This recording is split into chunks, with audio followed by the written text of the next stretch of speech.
Thank you so much po.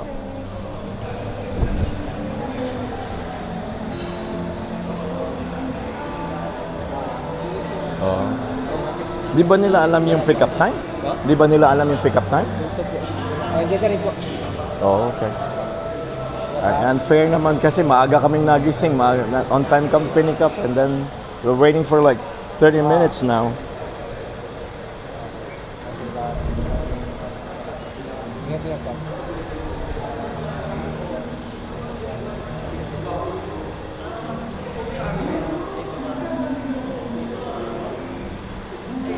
Bakit siya pa yung sir? Tanongin ko lang, sir. Oo, paki na lang.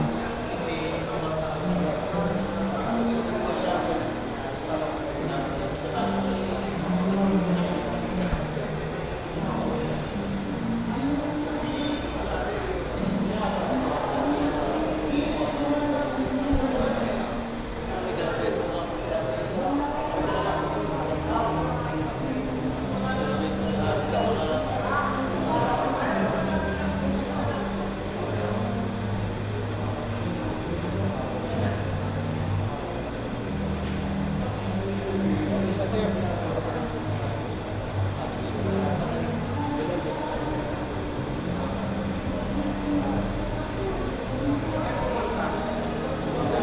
Truck lang ito mamaya po sa salvation. Anong oras tayo babalik niyan? Ha? Anong oras tayo makakauwi? Mga 4? Hindi po kasi sa pila, sir. Oo. Bali na rin po kayo buti ng ganung oras. Mga 4? Mga 3 po siguro, makabalik na sa 5. Pero kung wala pong masyadong tao pa, kung tayo pong mauna doon, kung di pa rin pong tao, tama ka to.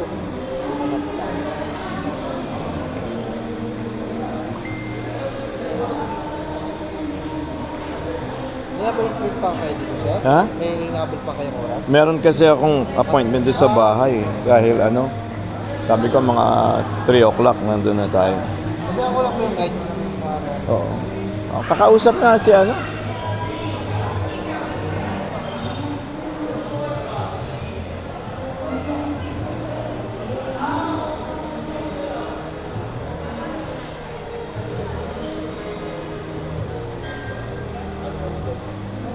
Ay, sir. Boss, ano bang nangyayari?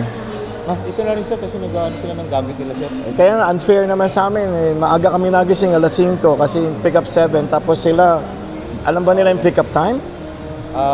Sinabi nyo ba? Baka sinabi nyo hanggang alas 9. 30 minutes na tayo nag-aantay dyan. 7:06 tayo dumating. Sila, sir, may isa lang iniintay. Ayos na rin. Dapat malaman naman nila na hindi naman ito exclusive di ba? Na-inform ko naman sila, sir. Oo, hindi Sabi naman to kasama exclusive. Sana kung yung nag-exclusive na lang sila, Pero okay na rin po. alam doon nila na may nag-aantay din. Baka akala nila sila lang. Sinabihan ko, sir. Oo. 11 lahat kayo. Sabi ko naman. Unfair kasi, di ba? Nagising kami maaga, tapos nagmadali kami mag-almusal. Pagdating nyo, lumalabas na kami. Sila, nag-aalmusal pa lang pagdating nyo. Nagka-problema sila doon sa mga gamit nila, sir. Hindi natin problema yun. Problema nila yun.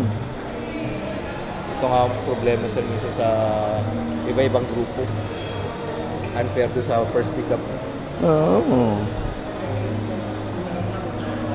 Ginising ko na maaga yung 9 o'clock na, yung 9 years old ko. Wala naman kayong appointment. Meron akong appointment ng 3 o'clock eh. Okay lang. Oo. Oo. Pakisabi may nag-aantay din.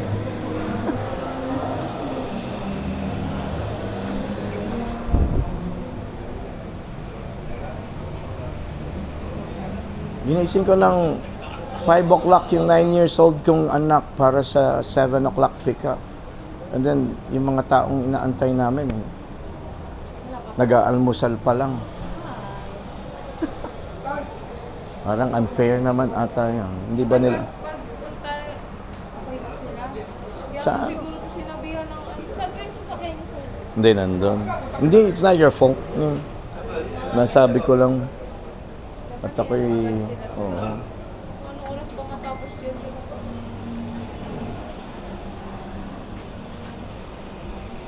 Hindi ko nga alam.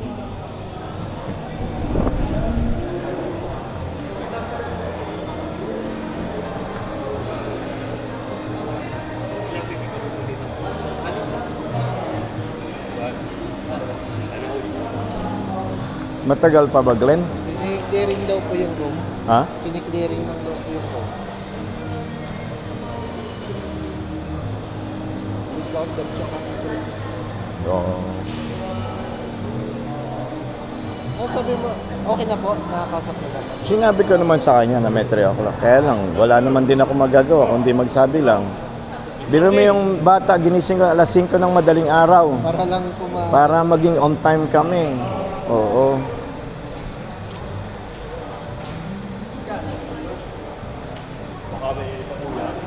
Ay, ba't ang pinaiwan mo? Lahat ba sila, ano na, tawag dito? Check out po. Clearing na? Opo, clear na lang. Oo, baka alas 12 pa tayo makaalis dito. Magka-cancel na lang kami. Hindi na. Lipat na lang kami ng ibang ano. Tito, sabi nga dito.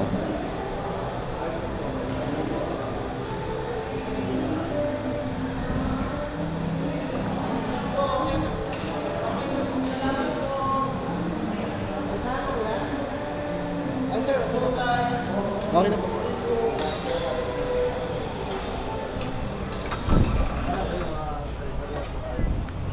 Tatawag na sana ako eh. Magka-cancel na ako eh. Okay, sir, naging okay lang. Kala ko mga lunchtime pa eh. Wala pa naman akong tulog. Dahil yung biyahe na, sir, kahapon po ba? Hindi naman. Eh, syempre kasi gusto namin maaga din kami. Dahil nakakahiya naman kung kami ang aantayin. Ay, sige na. Mauna na sila. Good morning po sa inyong lahat. Kala ko abutin pa tayo ng lunchtime dito eh.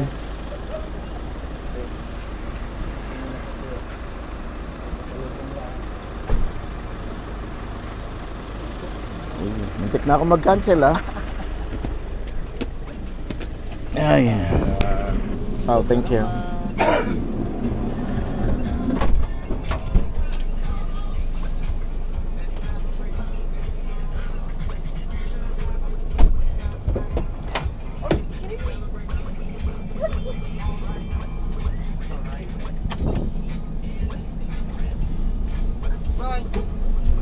Okay, so again to everyone, mayad na timprano kanindong tanan, maambeng na pag-abot digi sa Puerto Princesa.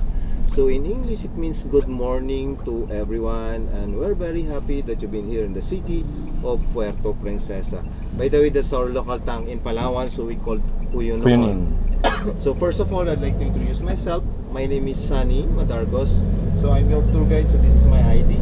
And then si Sir Glenn naman po yung ating driver. Ayan. Okay, mabuhay! Mabuhay. Okay, this is only a brief information po about the place that we're going to visit. Normally, yung land travel natin, it will take about 1 hour and 13 minutes. And then, expect that later, along the way, we have a winding road. So, para po tayong bumabiyahe rin ng Baguio. Especially from the intersection. That's about 45 minutes. So, yung biyahe natin, 1 hour and 30 minutes yung land. And then as we reach the port, from there you're going to ride a boat twice. So first boat po, it's a motorized boat. So that's about 30 minutes navigation from the port just to reach the national park. So pagdating natin doon sa national park, from the beach area, we have still another 5 minutes walk just to reach the mouth of the cave. And then from there, lilipat po uli kayo sa paddle boat for the cave tour. So normally cave tour, it will last for about 45 minutes back in port. So going in and out. And then you only allowed to reach about 1.5 kilometers doon po sa loob ng cave. And then yung tour, regarding information, they provide audio device. So yung audio device para siyang remote control. So, and then yung pwede nyong galawin doon yung negative at saka positive, which is the volume. So other than that, huwag nyo nang galawin kasi mare-reset siya. Baka mamaya magtaka kayo, Chinese na o kaya Japanese o Korean na yung nakaprogram doon sa ano. So dito, nakaprogram siya sa English. So maliban lang kung gusto nyo i-try ang Tagalog. So meron naman silang Tagalog po. So meron siyang 12 foreign language na nakaprogram doon sa device. And then naka-base yun doon kung ano yung mga majority ng mga tourists na pumupunta po dito sa underground river po. And then doon naman sa loob ng cave, allowed po kayong kumuha ng picture. And then kaya pwede kayong gumamit ng flash ng cellphone at saka ng inyong camera po.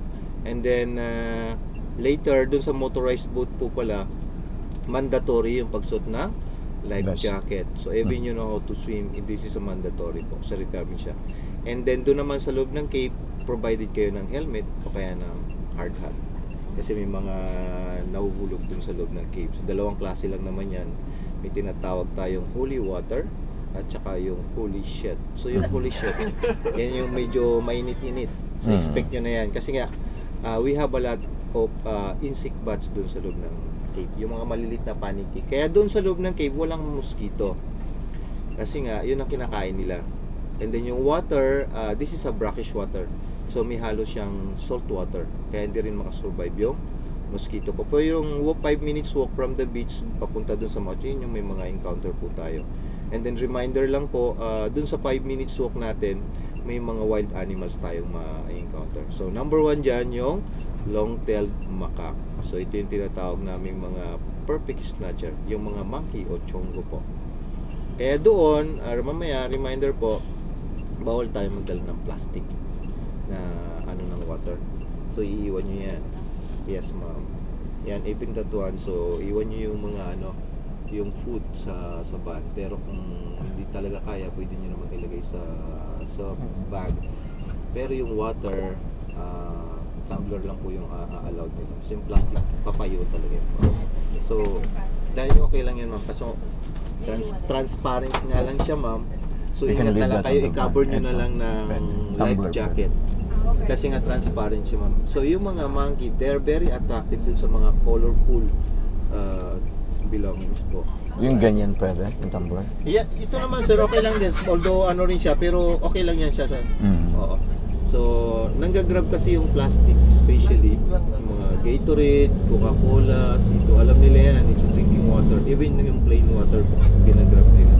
Kaya yun po yung reason kaya pinagbawal. And then if there's a monkey dun sa area, distance lang po tayo. Ano po, kuha ng picture. Don't, and also, wag nyo silang hahawakan. Don't try to touch them. Kasi nga wild sila. Kasi along the way, nandun lang sila sa gilid. Pag titignan nyo, very, yung napaka-amo niya. Pero since wild, so bawal na bawal.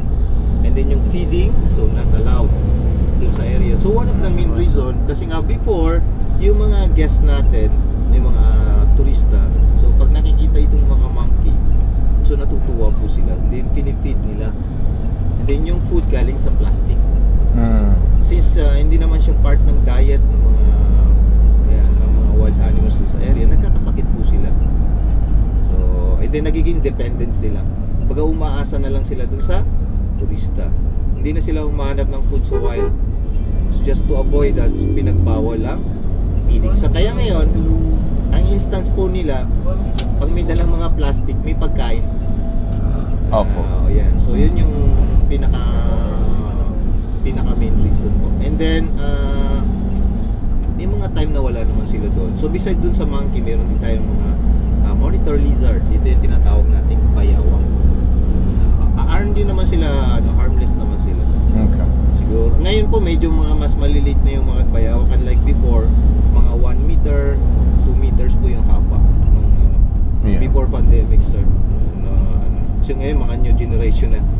So makikita. So mga 1 meter na lang yung pinakamalaki dun sa area. And then, baka magtaka rin kayo mamaya, pagbaba pa lang dun sa motorized boat, may mga kumukuha ng picture. So doon tinatawag po namin welcome picture. So this is optional. And then pagsakay ng paddle boat, paglabas, so may kumukuha. So yun lang naman ang halimbawa. Kaya mamaya things to bring, cellphone camera. The rest iwan na po. Okay. Yan, dry bag advisable to bring yan po. Perfect po, meron kayong mga dry bag. So kasi nga water tayo. So minsan yung splash ng water while dun sa motorized boat and then dun sa loob ng cave, may mga drops. And then yung place na pupuntahan natin, this is a rainforest. So expected. Minsan maaga ang ulan, minsan late naman. Okay. So expected yan even summer po. Kasi nga marami pa tayong ubat dun sa area.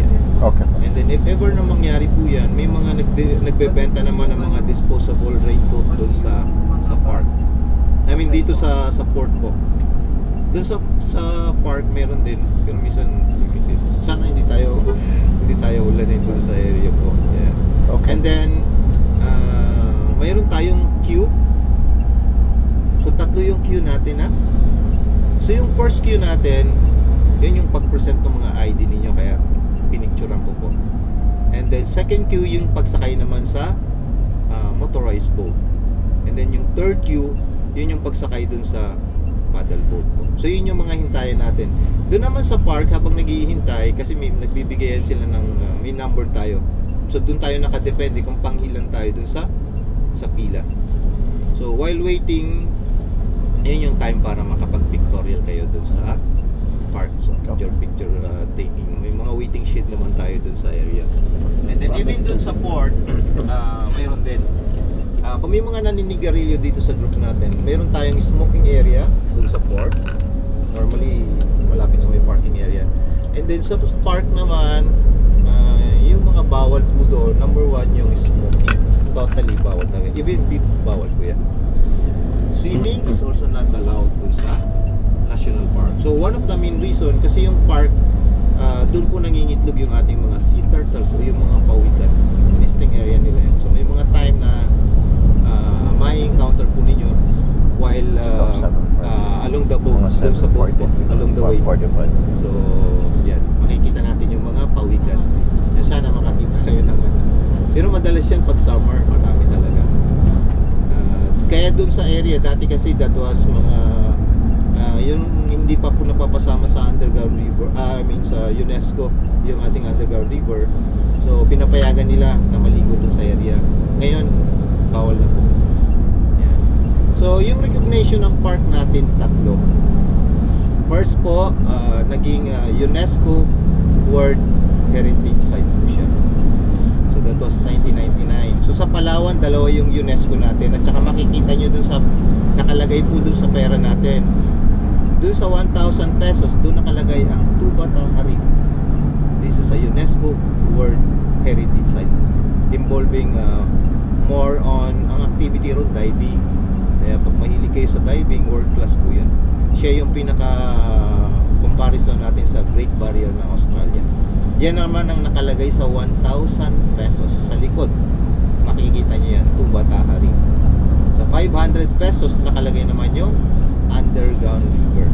Kaya yung pangalan ng park natin nakalagay doon sa likod ng 500 pesos. Sa 500 pesos natin, hindi nyo lang napapasin, ang nakalagay po is Puerto Princesa Subterranean River National Park. So nakalagay yan doon sa 500 pesos natin. And then naging 7 Wonders of Nature po siya. That was 2011. So 11-11 nakapasok po tayo. And then recently 2012 Ramsar naman siya. Yung Ramsar involving kung saan nagmi-meet yung salt tsaka fresh water dun sa mouth ng cave. So during high tide, nakakapasok yung salt water hanggang 2 kilometers ng cave. Beyond 2 kilometers, fresh water na po. By the way, yung haba ng cave nasa 8.2 kilometers. Pag meron po tayong special permit, ina-allow nila yung 4 kilometers. But it will take 5 to 6 hours going in and out. So yun yung mga special tour, like yung research, documentary about dun sa underground river. Yung sa inyo, regular tour lang po, 1.5 kilometers lang kayo. So kasi nga may carrying capacity yung ating underground river. Normally nasa 1,200 guests every day. Pero ngayon medyo nag-average na lang po tayo ng 400 hanggang 700 guests.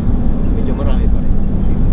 Ayan. Kaya expect niyo mayroon tayong waiting. So normally pag may time, bibigyan ko kayo ng mga 30 minutes free time para maglakad-lakad sa area kung ilang ano. So at least